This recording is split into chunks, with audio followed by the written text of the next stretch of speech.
Good morning, children. This is a recap video of the chapter, The Last Lesson by Alphonse Daudet. Now, Alphonse Daudet was a French novelist and a story writer. A brief background about the story. The story is set up in the days of French-Prussian War when France was defeated by Prussia. Prussia was then led by Otto von Bismarck, Prussian statesman and first chancellor of Germany. Prussia at that time was considered of what now the nations of Germany, Poland, and parts of Austria are. Now, in this story, we basically see the effects of war on common man, how the nationality of the citizens is hindered, the common rights of the people are snatched away because of wars. The story covers the times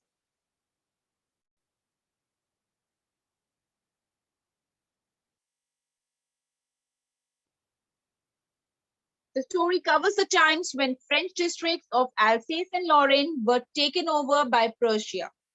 The language German was imposed on French people. Because these places, Alsace and Lorraine, they were occupied by Prussia. So the language German, which was their mother tongue, the language French, which was their mother tongue, that was snatched away from the people, and German language was imposed on them. People were deeply shattered. They realized what they lost. So this is a story which deals with the theory or the theme of linguistic chauvinism, that is taking pride in one's language. Language is something we are connected to. That is, in a manner, one of our major identities. Scene one, we can say, the story is narrated through a little boy whose name is Little Franz.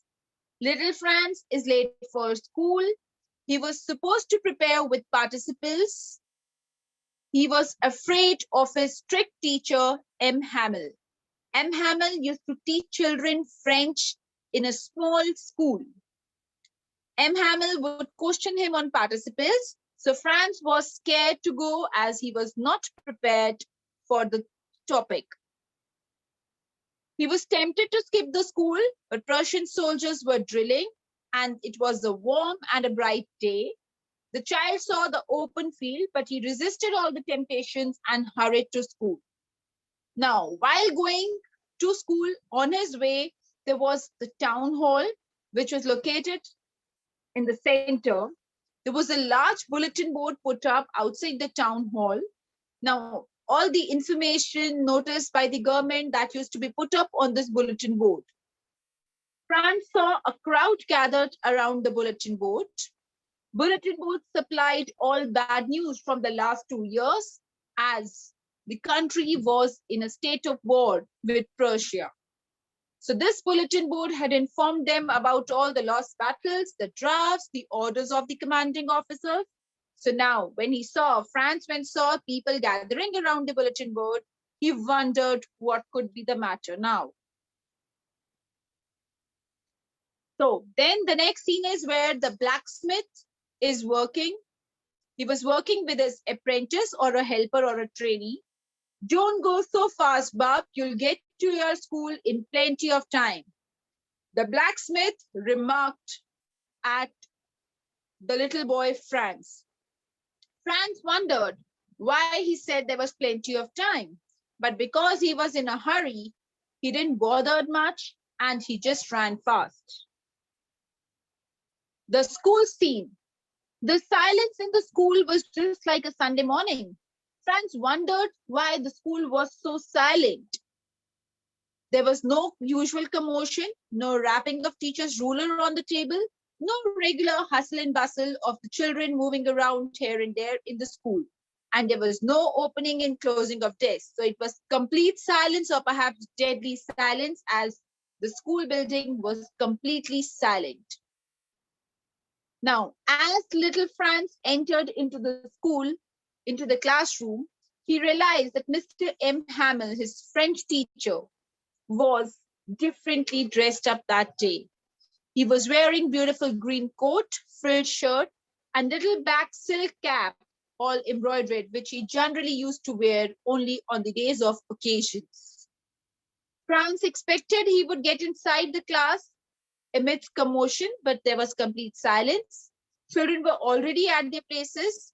The strange part today was that, contradictory to his expectations, he was not being scolded for getting late. Mr. M. Hamill, in a very soft tone, told him, "Go to your place, little Franz. We were beginning without you." And another important thing, what Franz noticed that day, that the back benches which were generally occupied, generally empty, were today occupied by the village people. People were sitting quietly like students. Old Hosser was there in his three-cornered hat. The former mayor was sitting, the former postmaster, and many other villagers were also sitting there. They all were very quiet, as if they were very sad and upset. They had brought their old primary books along with them, as if today even they wanted to learn French language. The little boy Franz realized things were very different that day, but he was wondering what it could be. Meanwhile, Mr. M. Hamill made an announcement, and the announcement was, "My children, this is the last lesson I shall give you. The order has come from Berlin to teach only German in the schools of Alsace-Lorraine. The new master comes tomorrow, so this is your last French class. I want you to be very attentive." Now, these words were very shocking. They were like thunderclap to Franz. Now he understood that was the reason why there was a big crowd at the town hall, because there was an order that now French language would no more be taught in the school. Rather, children in the school would be taught German. So people were really very sad, because it was like their identity was being snatched from them. This was the moment when even Franz regretted for not learning his mother tongue. "My books had seemed such a nuisance a while ago, so heavy to carry. My grammar and my history of the saints were old friends, and now I couldn't give up." So he was filled with remorse and regret of not paying attention to the language.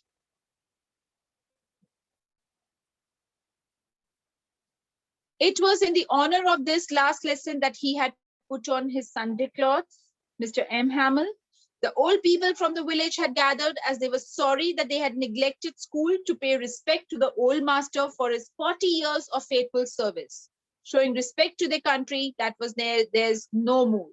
So Mr. M. Hamill had served in the school as a French teacher for 40 long years, but this was the day when his 40 long years service had to come to an end. Unwillingly, he had to leave the school, because now onwards, French would not be taught to the children here. Franz thought that he would speak confidently. Franz got mixed up on the very first word. He was sorry for not being able to speak and could not face M. Hamill when Mr. M. Hamill questioned him on participles. Now, Mr. M. Hamill here blames everyone to neglect the language. He blamed the people of Alsace, who kept learning for tomorrow, who procrastinated the things.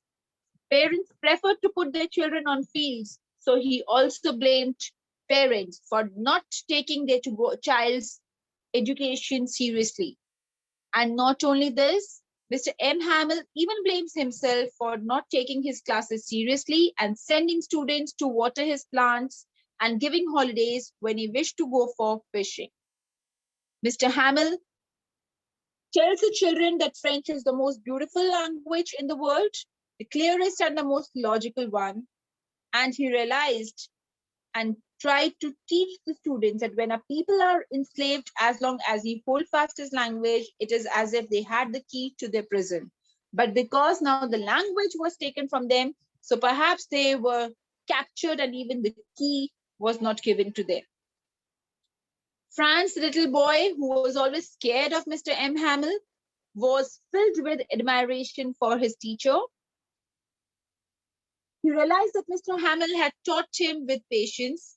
I had never listened so carefully, that he had never explained everything with so much patience. So he realized that Mr. Hamill wanted to teach everything in the class, right? And just on the last day, as if he wanted to give everything to all the children or the villagers who were attending the class. M. Hamill brought new copies for all. To give it all a new start, on copies, one had to practice handwriting. It was written in beautiful round hand, France, Alsace, France, Alsace. So people there were filled with patriotism. It looked like flags floating everywhere in the school. Everyone set to work. Everything was quiet. Only sound heard was the scratching of pen over the paper.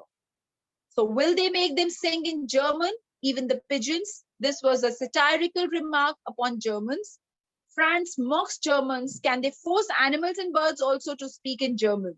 So the people were helpless, but they realized that imposing one's language upon others will not perhaps help them out. That would not, they would not be able to take their identity away from them.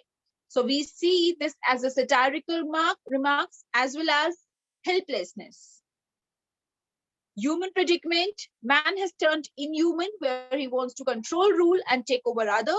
This is perhaps the impact of the wars, where inhuman behavior is given from by one country to the other countrymen. M. Hamill really feels sorry for the loss of his country. He felt sorry for that he had to leave. He wanted to fix everything in Gaze. He had served the school for past 40 years. He had planted trees and plants in the garden. It was a very difficult task for him to leave. So M. Hamill's sister moving in the room above the classroom, packing trunks, for they must leave the country the next day. So the man who had served the school for 40 long years, just overnight, he had to take up the decision to leave his country. M. Hamill could not face the people and the students. Something choked him from speaking. So he turns to the board and writes as large as he could. The last words which he wrote on the blackboard, that was, "Vive la France," which means long live France. So he was filled with the feelings of patriotism, regret. It was a mixed emotions, but he was basically feeling really, very bad as he had to give up his country. So in this chapter, what we have learned is linguistic chauvinism, that is the love for mother tongue, love for language. Why first person narrative technique is used? That's because little boy Franz, who is narrating the entire story, right? And we can say that linguistic chauvinism or patriotism is the major theme of the story. Thank you.